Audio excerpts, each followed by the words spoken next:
Bonjour, bienvenue dans cette nouvelle aventure méditative avec les runes. Aujourd'hui, je te propose de rencontrer la 14e rune de l'ancien Fusark, Persro. Persro est peut-être la rune la plus silencieuse quant au partage de ses mystères et de ses secrets, ce qui la rend pour ma part énigmatique à souhait. Je vais donc essayer au cours de cette balade méditative de t'éclairer sur ses énergies, sur ses forces. À toi par la suite d'approfondir tes ressentis.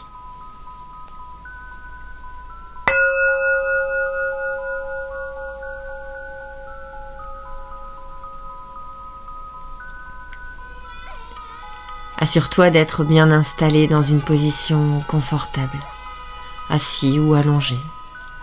Une position dans laquelle tu te sens bien, détendu. N'hésite pas à te couvrir afin de ne pas avoir froid au cours de ce moment que tu prends pour toi. Prends conscience de l'espace dans lequel tu es et sens ton corps se relâcher. Sens ton esprit se libérer et ton attention se porter sur ta respiration. Ferme les yeux et laisse-toi bercer par le va-et-vient de ton souffle.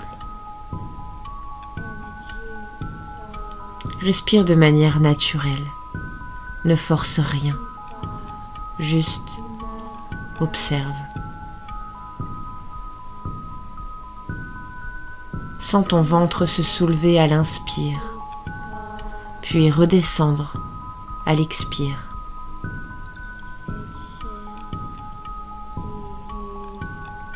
Sens l'air frais entrer par tes narines et remarque le chemin qu'il emprunte jusqu'à tes poumons et comme il ressort alors plus chaud par ta bouche lorsqu'il est soufflé comme au travers d'une paille.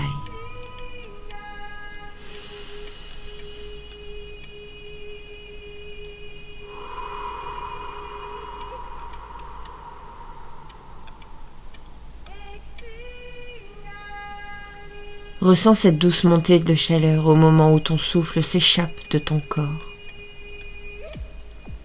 La tension de la journée et les soucis disparaissent. Chaque expiration libère toute négativité. Imagine que l'air que tu inspires te purifie et laisse lentement toutes les préoccupations extérieures disparaître. L'espace autour de toi commence à s'assombrir, à mesure que ton attention délaisse l'espace extérieur pour se concentrer sur ton espace intérieur. Ta conscience du monde extérieur s'amenuise pour te laisser sombrer dans la douce et paisible obscurité dans laquelle tu te sens en parfaite sécurité. L'obscurité est désormais tout autour de toi. Elle t'enveloppe comme une douce couverture. Elle te tient chaud, te réconforte, rapidement et silencieusement.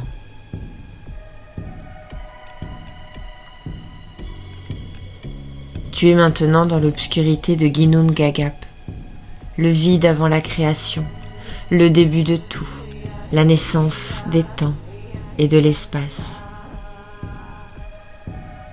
Et de ce vide, tout va naître. Tu observes la danse du feu et de la glace créateur.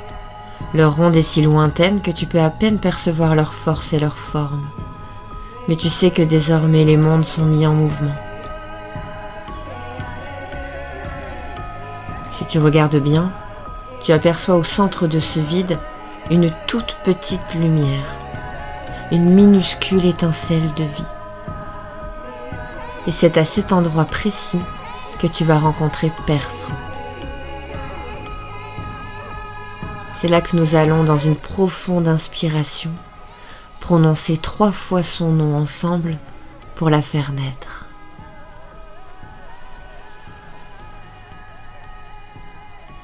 Persro.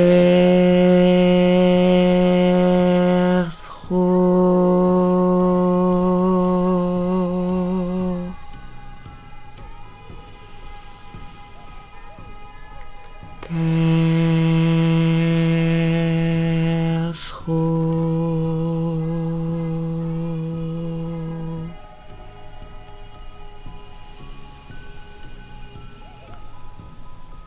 Le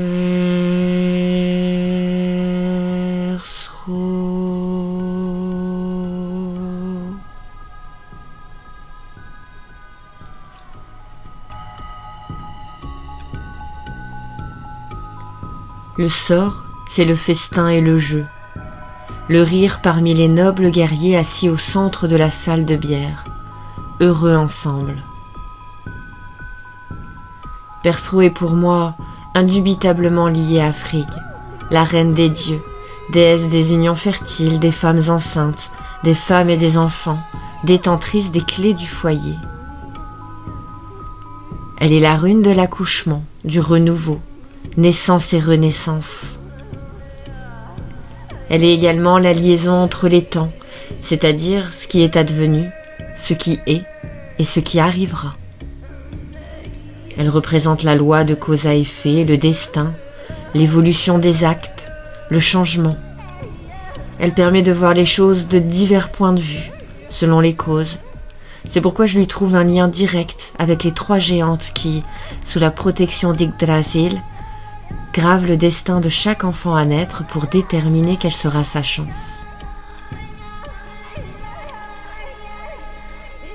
Grâce à la puissance de nos voix, l'étincelle de vie prend une forme noire, vaporeuse, brillante comme de l'argent. Elle ondule comme de l'eau à la surface d'un lac, alors qu'elle prend la forme de Persro. La rune devient de plus en plus large, brillante dans l'obscurité. Elle se déplace jusqu'à s'arrêter face à toi, attendant que tu la traverses.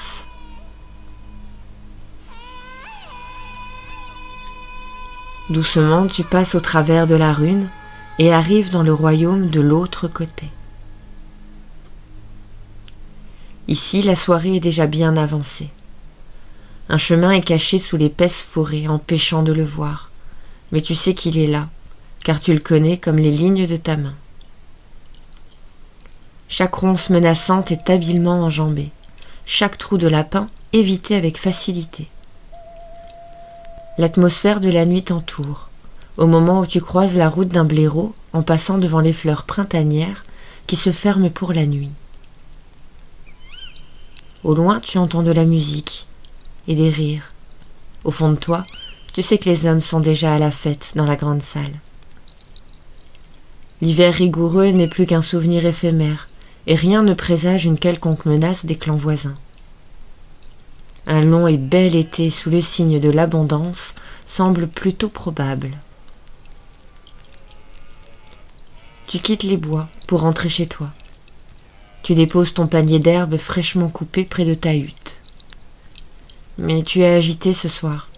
Il y a quelque chose qui te tracasse. Avant de rentrer, tu ressens le besoin de passer un peu de temps parmi les membres de ton clan, de sentir la force vitale de la tribu t'envelopper, comme du tissu. Une fois le plein d'énergie fait, c'est le besoin de t'aventurer vers l'extérieur, dans la nuit noire, dans l'inconnu qui t'appelle.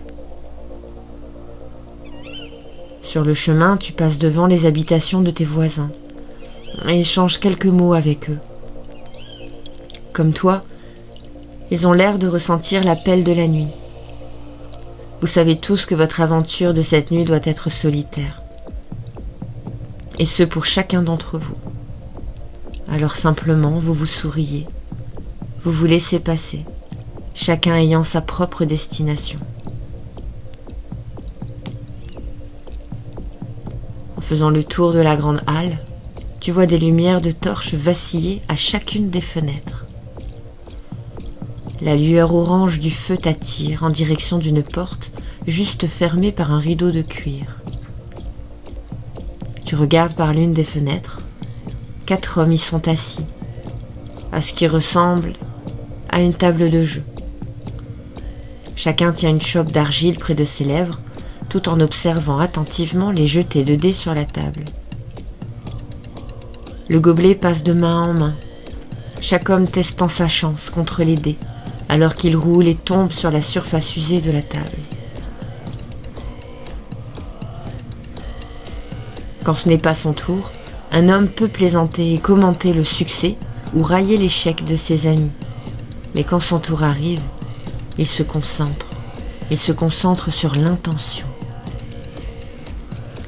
Certains chuchotent au gobelet avant de lancer les dés, d'autres tracent des symboles dessus pour augmenter leur chance. À l'heure où la paix règne, les enjeux sont faibles. Mais lorsque la guerre ou l'hiver s'annonce, les enjeux augmentent alors que chaque homme se prépare à être testé. Au fin fond de ces jeux pleins de rire et de gaieté, les traces profondes du weird sont encore bien visibles. Les dés aident à lire les fils du destin, indiquant si l'on va se lever ou tomber, si l'on se dirige vers une victoire ou une ruine. Tu t'éloignes de la fenêtre pour retourner dans l'obscurité à travers les sentiers de la colonie. Soudain, un cri attire ton attention, quand une femme surgit de la porte d'une hutte. Tu lui souris, et elle te rend ton sourire et te fait signe de la rejoindre. Tu avances alors jusqu'à l'embrasure de la porte éclairée. Elle montre d'un signe de tête une jeune femme, assise patiemment sur un banc, tandis qu'une femme plus âgée au fond de la pièce peint des runes sur sa peau avec des huiles sacrées. La jeune femme est visiblement enceinte. Les chaudrons commencent à bouillir. L'assistante sage-femme te chuchote. Ma maîtresse Padma teste la chance de l'enfant et regarde ce qui l'attend. Elle t'attire à l'intérieur et te présente à la vieille sage-femme et à la future maman. La sage-femme te regarde. Elle a voyagé avec succès toute sa vie et a délivré toutes les femmes rencontrées. Tout ira bien, la sage-femme rassure la mère inquiète. Celui-ci est venu facilement. Vous devez donc le payer en retour. Tu donnes ta bénédiction à la mère et son enfant à naître, ainsi qu'aux sages-femmes, et promets de repasser dès le matin pour voir si tout s'est bien passé. Alors que la porte se ferme, tu entends la sage-femme commencer la chanson d'accouchement, berçant doucement la mère pour calmer son anxiété. Tu t'arrêtes pour écouter cette mélodie envoûtante, mais le son est trop bas pour comprendre quels mots sont prononcés. Alors tu t'éloignes doucement de la hutte. Impossible de lutter contre ton désir de parcourir la nuit. Et tu repars. Au fur et à mesure que tu avances, les espaces entre les huttes deviennent plus grands, alors que tu arrives au bout du territoire de ton clan. Tu es maintenant dans un endroit que ton clan appelle les maisons de dehors. Il s'agit de l'endroit où travaillent les chuchoteurs spirituels et les sages runiques. La plupart des habitations sont dans l'obscurité. Une seule lumière vacille. Tu décides donc de te diriger vers elle. 2 femmes sont assises à l'extérieur d'une petite hutte bien modeste. Tu reconnais l'une des 2 comme étant une de tes voisines dans le camp. L'autre est une voyante. Tu n'as pas eu l'occasion encore de la consulter, mais on t'a souvent dit qu'elle était une experte dans son domaine.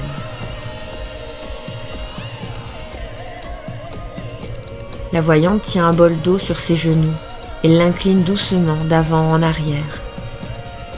« Dis-moi, » demande ta voisine d'une voix étouffée mais pressée, « qu'est-ce que tu vois pour moi ?» La voyante lui répond, « Nous serons tous à temps. » Et précipitamment, elle commence un chant chuchoté pour le bol, trop doux pour que tu puisses l'entendre. Tu imagines alors que ces mots s'élèvent vers le haut dans l'obscurité de la nuit, et alors qu'elle s'agite avec fantaisie, la pleine lune monte au-dessus de toi, très légèrement voilée par quelques nuages.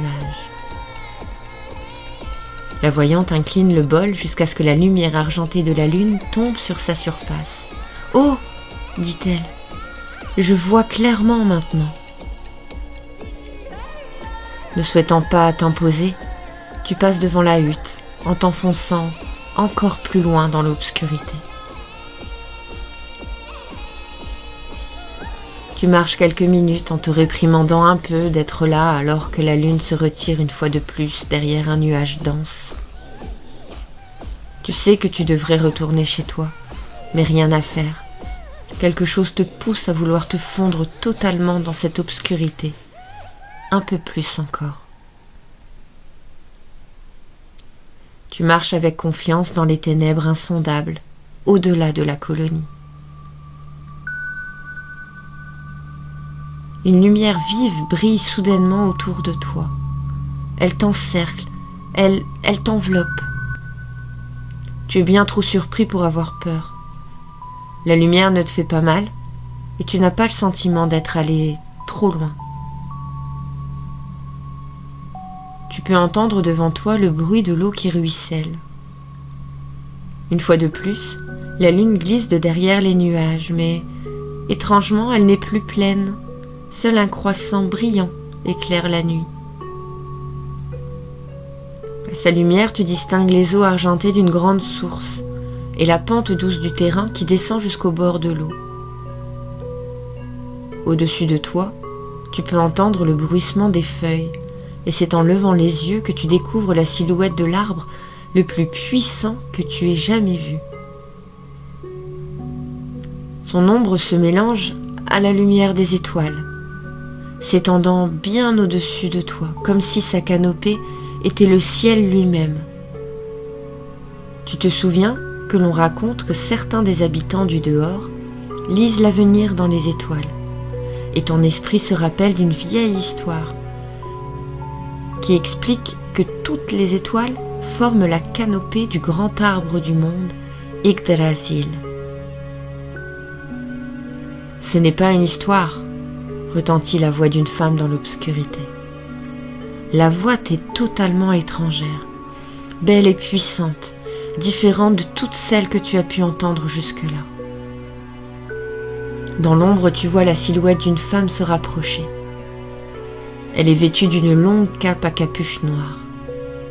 Elle tend la main, elle brille de blanc dans l'obscurité, comme si elle avait pris la lumière de la lune elle-même et l'avait projetée autour d'elle.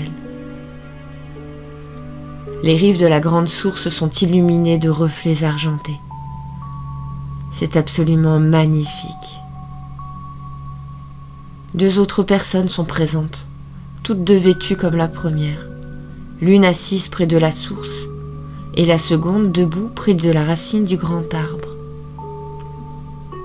La racine est si énorme qu'elle s'élève bien au-dessus de sa tête et disparaît dans l'obscurité. C'est la toile du Wyrd sous le grand arbre du monde, dit la femme. Là où ce qui est passé, ce qui est et ce qui adviendra sont façonnés. Viens nous parler si tu le souhaites, ou regarde simplement l'eau, cherche les réponses aux questions de ton cœur, mais ne touche jamais l'eau et ne t'éloigne pas de notre regard. Elle se détourne de toi pour rejoindre ses sœurs. Ici, dans ce puits, des questions peuvent être posées aux trois Nornes, Skuld, Verdendi et Urd.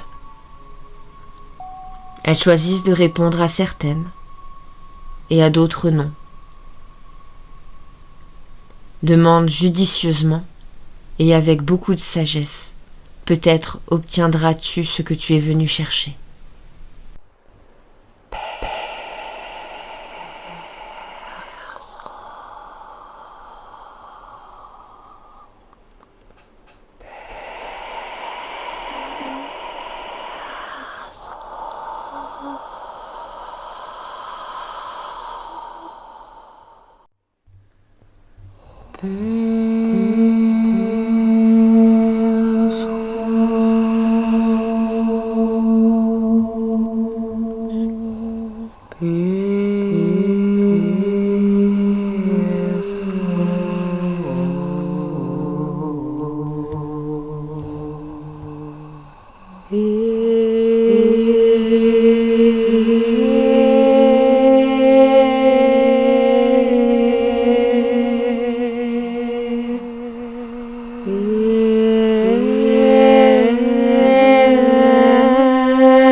Tu sens que le temps des mystères de Perthro touche à sa fin. Tu t'inclines et remercies les 3 sœurs. Et tu prends congé du grand arbre du monde et de l'eau du puits. Puis Urd, la première sœur, tend à nouveau la main, et une magnifique rune Perthro, scintillante, argentée, se forme dans les airs devant toi. Lentement, tu te diriges vers elle et passes au travers de son énergie argentée. Debout dans les ténèbres, tu remercies la rune pour ses leçons. Tu sais désormais que l'homme doit se faire sa propre idée du hasard et du destin, mais aussi comment agir et réagir devant ses forces, et découvre qu'il en est seul responsable. Il doit comprendre la loi de cause à effet et s'accorder avec les forces pour préparer son futur, rester ouvert pour saisir chaque opportunité que lui propose la vie. Une fois de l'autre côté de la rune, tu la regardes disparaître, te laissant dans les ténèbres une fois de plus, prêt à retourner à ta forme physique. Tu reprends conscience de l'espace dans lequel tu es, assis ou allongé. Tu sens de nouveau le contact de tes vêtements sur ta peau et le poids de ton corps sur le support sur lequel tu es installé.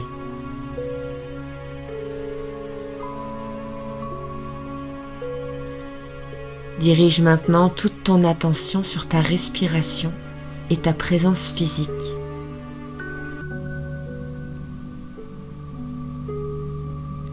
Commence doucement par remuer les doigts et les orteils, puis les mains et les pieds, afin de reprendre possession de ton corps. Je t'invite à prendre une longue inspiration par le nez. Puis relâche ton souffle par la bouche jusqu'au bout de l'expire une dernière fois.